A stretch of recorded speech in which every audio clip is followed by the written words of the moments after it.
Aqui no Hades fica sofrendo, né? Como o rico que foi para lá. Mas aquele que morre em Cristo é igual a Estevão, vê os céus abertos, Jesus fica de pé e recebe o mártir na glória.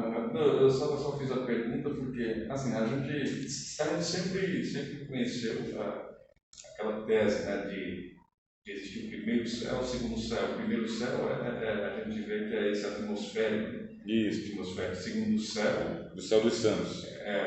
Não, melhor dizendo, o primeiro céu é o céu atmosférico, o segundo céu do universo, da galáxia, e terceiro céu onde Deus habita. Então, por isso que eu estou perguntando sobre isso. Não, é equívoco, né? Pessoal, eu já vi essa interpretação, mas é um equívoco. Né? Então é um equívoco, claramente o segundo céu, porque o autor está dizendo o seguinte: chegou. Você chegou. Como que a gente sabe? Você abre Apocalipse capítulo 4, vê uma porta aberta dos céus. E quando abre o quinto selo, o que ele vê? As almas daqueles que foram degolados por amor da palavra de Deus. Estão aonde? Estão no segundo céu. Já estão no terceiro céu? Não. Porque o terceiro céu, ele se abre só no capítulo 21. O terceiro céu é o paraíso. Paulo falou. É o paraíso. E o Apocalipse fala que ali é o paraíso. Oi? Da mesma maneira que quem fica no Hades ainda não chegou no inferno. É intermediário também para lá. Isso, quem está no Hades ainda vai ser julgado para ir para o lago de fogo. Não é o inferno ainda. Né? Isso. Então a gente está aqui no patamar do meio, tá bem? Desse patamar do meio, ou vai para o Hades, ou vai para o segundo céu, que é chamado de Jerusalém Celestial. Por isso que a gente tem que aprender. Estou entendendo a forma que você está passando aí, e eu concordo plenamente. Por isso que a gente tem que aprender de uma forma correta. Porque às vezes a gente aprende uma coisa que é na base da pincelada, aí torna-se igual aquela história tradicional, que você descobriu sobre o descobrimento do Brasil, que foi o Pedro Álvares Cabral, que na verdade não foi ele, aí a gente já vai saber que quando ele chegou ao Brasil, o Brasil já era um país habitado, né? Não foi ele. Então, estou entendendo a forma que o senhor está passando. E acredito que realmente essa seja a forma correta que a gente já viu. Durante muito tempo eu estudei isso aí, quando eu encontrei essa teoria aí de que segundo céu seria o universo. Não tem fundamento, tá bem? Pela cosmologia bíblica não tem fundamento. Então o fundamento está justamente em que chegastes aonde? No céu. Jesus está no céu? Está. Que céu que ele está? Está no céu atmosférico? Não. Que céu que o Senhor Jesus está? Ao lado de Deus, à destra de Deus. Aonde? Aonde estão os santos, os anjos, o sangue da aliança, tudo no pavimento do segundo céu. Só que falta a inauguração do terceiro céu. E a inauguração do terceiro céu só acontece depois do juízo do grande trono branco, capítulo 20 de Apocalipse. A porta está fechada. O terceiro céu está fechado. Não foi inaugurado ainda.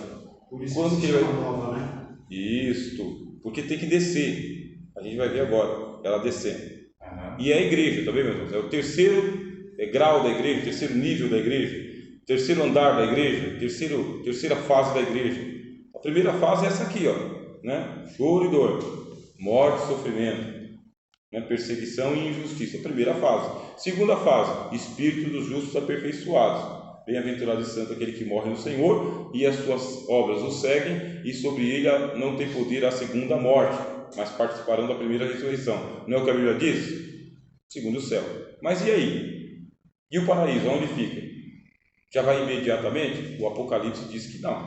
O Apocalipse diz que é depois do grande trono branco, depois do capítulo 20, depois que a besta e o falso profeta estão no lago de fogo, depois que são julgados todos os mortos pelas obras que estão escritas nos livros, depois que todo mundo entregue lá para o lago de fogo, a morte, o Hades e os ímpios são entregues ao lago de fogo, aí fecha-se o capítulo 20 e o apóstolo tem uma nova visão, que é a igreja glorificada. Bem, a igreja glorificada. É escatologia porque a própria igreja ela começa com a escatologia. Bem, a história da igreja é escatológica. A igreja acontece nos últimos dias. A pregação ela é escatológica. A gente vai estudar isso aqui um pouquinho mais para frente. Mas vamos ver aqui os detalhes no capítulo 21 do Apocalipse. Pastor, só para não atrapalhar mais aí. Quem está morte, né? Morreu segundo o céu em Jerusalém Celestial. Bom, isso. Ele pode vir para o Hades? Não. Porque para chegar na Jerusalém Celestial tem que ter Cristo como Salvador, né? Justo. Então, aqueles que morrem no Senhor, o apóstolo Paulo fala, desejo morrer e estar com Cristo, que é muito melhor. Carta aos Filipenses. Quem morre em Cristo descansa no Senhor e está com o Senhor. Não pode ir para o Hades, não pode, não tem como. Agora, falando isso por causa do juízo, né? Isso, mas é o juízo das obras, tá bem? O juízo das obras que... Galardão. Aí é o juízo das obras, mas não é o juízo do pecado. O juízo do pecado é na cruz. Agora, aquele que não passa pela cruz, vai para o grande trono branco. Agora, passou pela cruz, os pecados são perdoados, tem que aguardar a volta de Jesus. Assim como aos homens está ordenado morrerem uma só vez e vem depois disso o juízo, assim também Cristo morreu uma vez pelos pecados e aparecerá a segunda vez para a salvação de todos aqueles que o esperam. Então, a gente está esperando Jesus, eu não estou esperando a morte, não. Alguém está esperando a morte de quê? Estou esperando Jesus. Para morrer. Isso. A gente antecipou a morte, passou da morte para a vida, antecipou. As portas do inferno não prevalecem contra essa igreja aqui. Isso aqui é a porta do céu, não é porta do inferno, porta do céu. Nós passamos da morte para a vida. Não estou esperando a morte, estou esperando Jesus. E ele virá. Ou ele virá pelo arrebatamento, tá bem? Ou ele virá nos buscar para que a gente possa vencer a morte. Não temerei mal algum, ainda que eu passasse pelo vale da sombra da morte, não temerei mal algum, porque eu passo com Jesus comigo. E esse rio que por mim quiseste atravessar, não é o que a gente canta? Atravessou o mar da morte, acabou. Nem medo, não tem mais aqueles que podem matar o corpo, mas não podem danificar a alma. Não tem medo da morte. A gente fica com pesar se um ente querido falecer, né? Que a dor da morte, da separação é muito angustiante. A gente quer chegar todo mundo junto no céu, mas não é medo da morte, é muito esperando Jesus. Aí o Jesus está no primeiro céu, porque o Senhor Jesus ele tem domínio sobre principados e potestades, sobre anjos e demônios, tem domínio sobre homens, os pecadores e os salvos, tem domínio. Jesus está no segundo céu e Jesus está no terceiro céu. É a onipresença de Jesus. E a gente tem que tomar cuidado porque tem um pessoal que está andando por aí negando a divindade de Jesus na nossa cara. Negou a divindade de Jesus. Pior que Pedro. Negou. Quando a gente ouviu, falou, não estou acreditando. Não é mais Deus. Não é mais Deus. Aí a gente tem que tomar cuidado. Bastante cuidado, porque pode pecar com a Bíblia aberta, né, irmão? Apocalipse capítulo 21, a gente vai ver então agora o terceiro estágio da igreja, a igreja glorificada. É para isso aqui que a gente batalha. Se você perder isso aqui de vista, aí você vai ganhar dinheiro que faz coisa melhor. Se você perdeu isso de vista, vai ganhar dinheiro, vai ficar rico, né? Vai fazer celeiros maiores do que esse, pelo menos. Quando você chegar do outro lado, pergunta para quem serão as suas riquezas. Não pode perder a igreja de vista, a igreja de Cristo. Não pode se perder no meio do caminho. Não pode. E vi um novo céu e uma nova terra, porque já o primeiro céu e a primeira terra passaram e o mar já não existe. Você viu que o mundo acabou. Acabou. Céus e terra passarão. Acabou. A gente tem que ultrapassar a linha do tempo. Essa Jerusalém celestial que hoje recolhe as almas dos santos, ela ainda está na linha do tempo. Mas ela tem um momento em que vai se abrir também a tampa que está para cima, o patamar que está para cima, o andar que está para cima, aí céus e terra hão de ser a mesma grelha, nesse momento.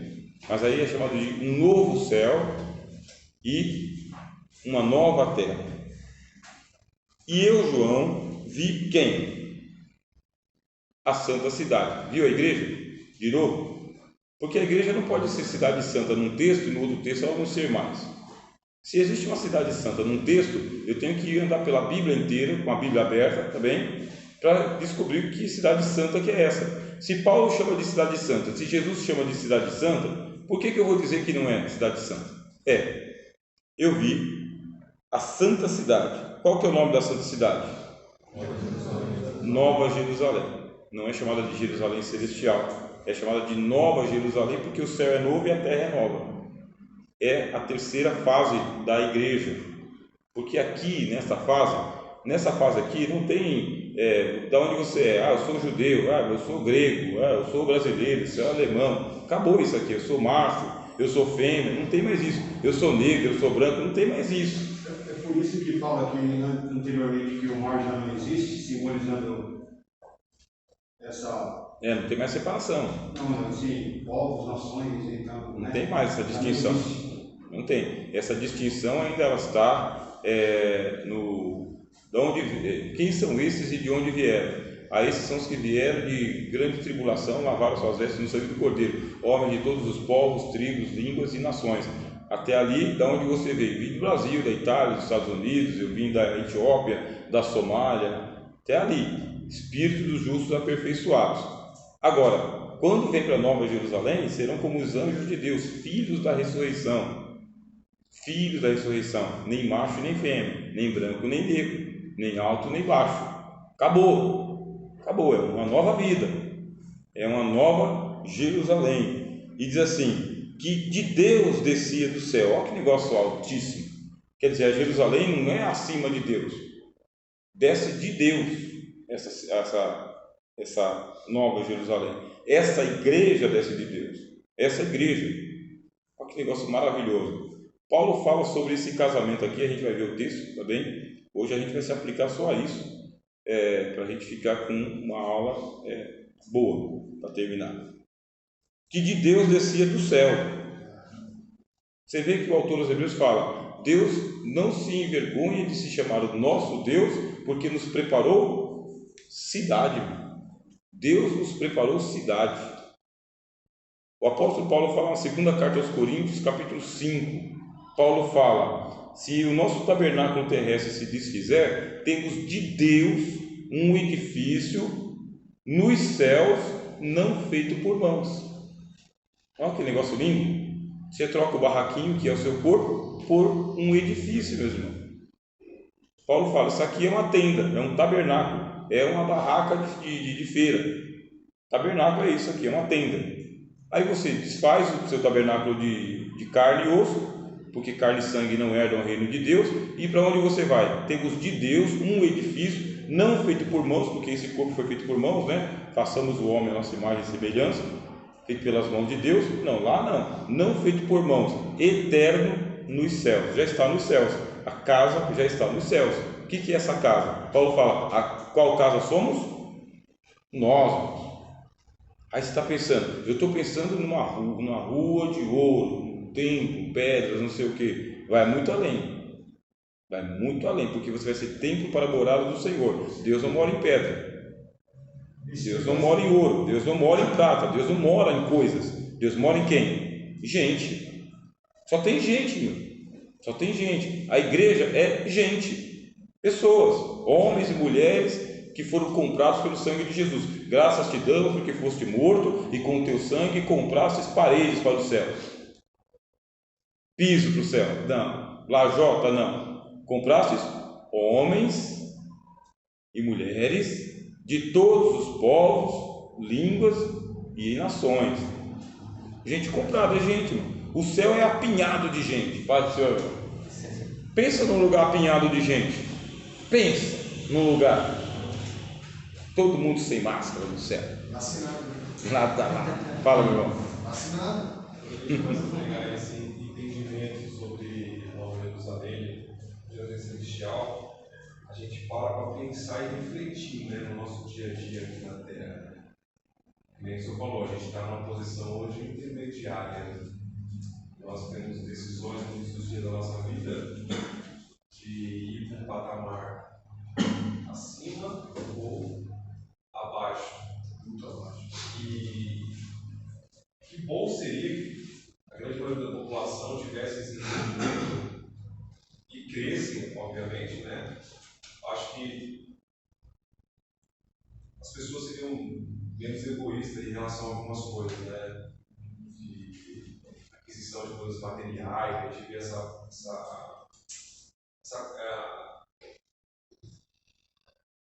massa, com esse consumismo de querer mais sempre, como se fosse viver eternamente aqui na Terra, É uma negação do Evangelho. É uma negação do Evangelho. Porque o Evangelho o Senhor é o Cristo mesmo, ou a gente tem que esperar o próximo? Aos pobres é pregado o Evangelho. Ele falou para João, aos pobres. Que Evangelho você prega aos pobres? O Evangelho da prosperidade? Não, irmão. Você prega o mesmo Evangelho que você pregou para os paralíticos, os cegos, os mantos, as prostitutas. Filho, tem bom ânimo, seus pecados estão perdoados, vai para a tua casa. A igreja ela está comissionada para pregar esta palavra que leva as pessoas a pensar nas coisas que são de cima, não nas que são da terra. Porque morrestes e a vossa vida está oculta com Cristo em Deus. Quando Ele, que é a nossa vida, se manifestar, vós também vos manifestareis com Ele em glória. É isso que é Evangelho. O que eu sinto falta? Eu sinto falta do Evangelho, irmão. Eu fico com sede e fome de chegar na hora da pregação e ouvir Evangelho. Aí vem lenda. Misericórdia, mano. Lenda. Eu tenho na minha biblioteca lá um monte de livro de lenda. Quando o cara está contando um negócio, eu falo, lenda judaica, meu. Lenda judaica. Contando história de judeu. Isso que o senhor comentou, que nós como tendas, a comparação, me faz lembrar praticamente da trajetória da arca, né, que ela, até chegar no local que ela foi preparada para ela permanecer ali, ela caminhava de um canto para o outro. Perfeito, peregrina. A igreja até chegar no local que ela permaneceu, né? A igreja peregrina. Então nós estamos peregrinando até a gente chegar no lugar que a gente tem que chegar. Onde que a gente tem que chegar? A estatura de varão perfeito. Perfeição é o objetivo.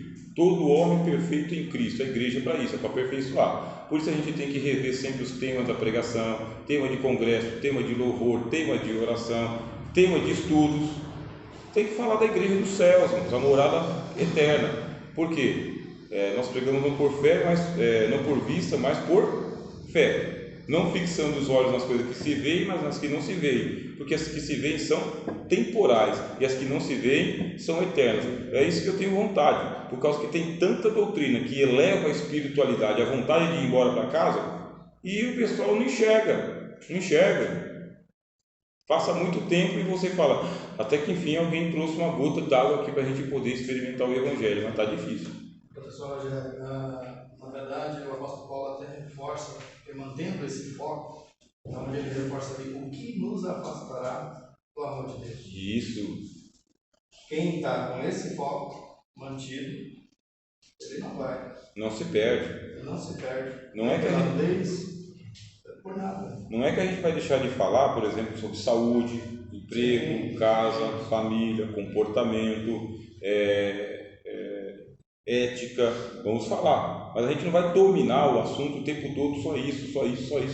Eu considero que isso aí é malhar trigo no lagar. Os filisteus estão arrebentando a gente e a gente está malhando trigo no lagar. Não, tem que pegar a espada e ir lá contra os filisteus.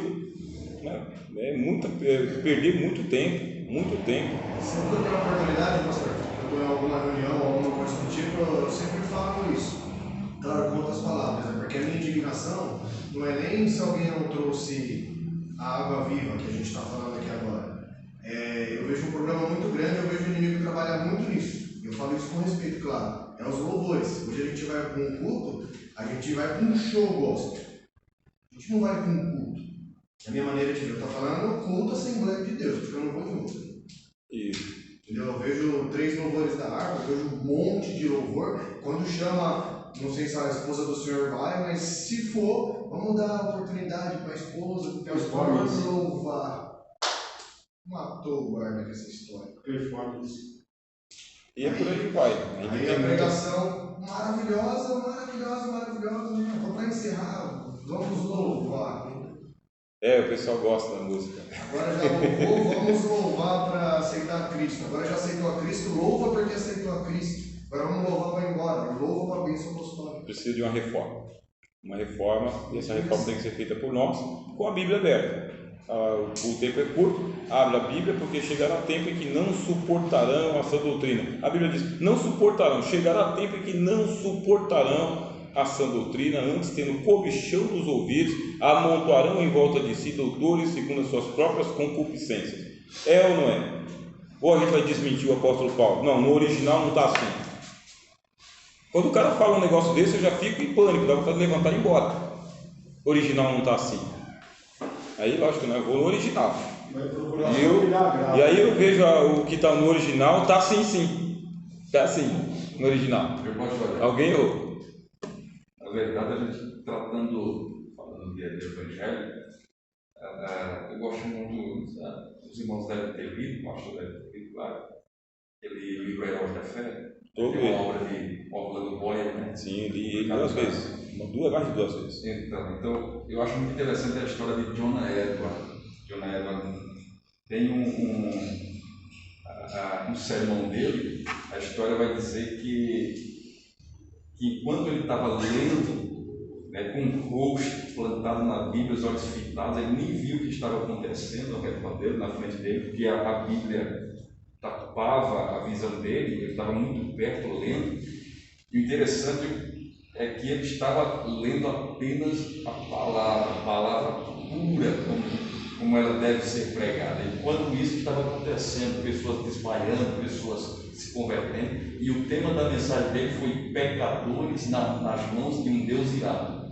Esse foi o evangelho pregado. Hoje, para você pregar, para muitos, né, muitos para pregarem aí, o que se usa?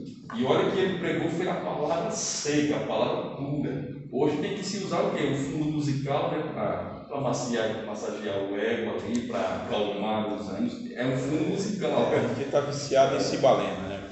Viciado em cibalena, e aí é uma geração de crentes assim, fracos, que não suporta essa doutrina, não suporta, e a gente não está discriminando um ou outro, está generalizado essa situação. Quem pode mudar somos nós.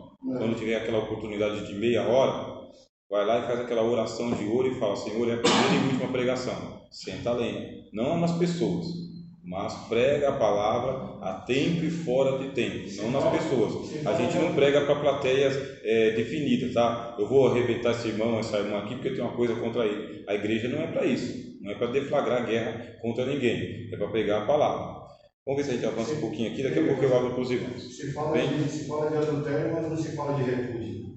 Isso, tem que falar da doutrina. É tão pior quanto. Assim, se fala de adultério, mas não se fala da mentira. O senhor entendeu? Coa-se mosquito e engole-se camelo. A igreja não pode ser assim, porque aí se corrompe. Mas nessa igreja do céu que a gente vai ver aqui, não tem esse problema. Ó. Eu vi a santa cidade, a nova Jerusalém, que de Deus descia dos céus, adereçada como uma esposa ataviada para o seu marido. A igreja vem pronta do céu. Ó, tá cheio de adereços. Linda, hein? Perfeita. Perfeita. Aonde que está o choro, o pranto, a dor, a corrupção, a heresia? Não tem. Esse revestimento, essa cidade que vem fazer o revestimento, meus irmãos. Revestimento, ó, ataviada para o seu marido. Quem que é o marido? Cristo. Aí vamos lá para Efésios capítulo 5. Efésios capítulo 5. Tem que ser igual aos bereanos, com a Bíblia em português aberta, sem medo de errar, né? Capítulo 5. Paulo fala aqui sobre a igreja, deveres domésticos,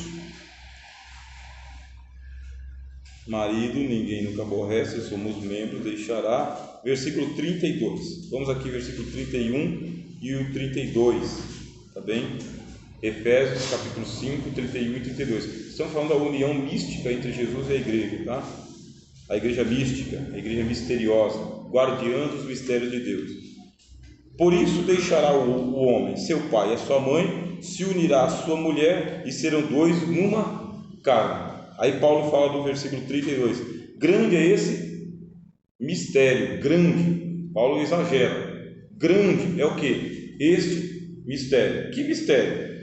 Mistério de Cristo e a igreja. Ele fala: digo, porém, a respeito de Cristo e da igreja. Ele fala: se o homem deixa seu pai e a sua mãe e une-se à sua mulher e são dois uma só carne, o que acontece com um cristão? Paulo fala: é um mistério, Porque assim como o homem e a mulher se unem numa só carne, aquele que se une a Cristo é um só Espírito no Senhor, é uma só fé, um só Senhor, um só batismo, um só Espírito. O casamento de Cristo com a igreja no terceiro céu, tá bem? No paraíso, terceiro céu, está descendo. Esse casamento é um mistério. Quem chega lá? Quem passar pelo pelo tribunal de Cristo. Quem chega lá? Os que vencerem o sinal da besta. Quem chega lá? Os que não negarem o Senhor. Quem chega lá? Os que não derraparem para o Hades. Aí chega na igreja triunfante, também chama de igreja triunfante. Aí o Apocalipse vai dar um discricionário para nós dessa união mística entre a Cristo e a igreja. Por isso que a gente tem que defender a igreja. Quando eu prego a favor da igreja, a favor do ministério, para desmistificar o mau humor de muita gente, a má querência de muita gente. Não costumo falar mal da igreja, mas a gente não deixa passar barato os que estragam. Tá? Os que estragam é apanhar mais raposinhas que causam dano na vinha. Não basta barato. Tem que cuidar da igreja como o apóstolo Paulo disse que cuidava, né? Como se fosse apresentar a noiva para Jesus. É assim, porque o próprio Deus está fazendo isso. Ele vai fazer descer sobre nós o ornamento para a eternidade, a roupa da eternidade, a veste de núpcias, né? Aí diz assim: e ouvi uma grande voz do céu, ó, o céu proclamando a união mística entre Jesus e a igreja, que dizia: eis o tabernáculo de Deus. O que é a igreja? Tabernáculo. Eis o tabernáculo de Deus com quem? Com os homens. Que negócio misterioso, rapaz. Misterioso. Pois com eles habitará, eles serão seu povo, e o mesmo Deus estará com eles e será o seu Deus. O casamento entre Jesus e a igreja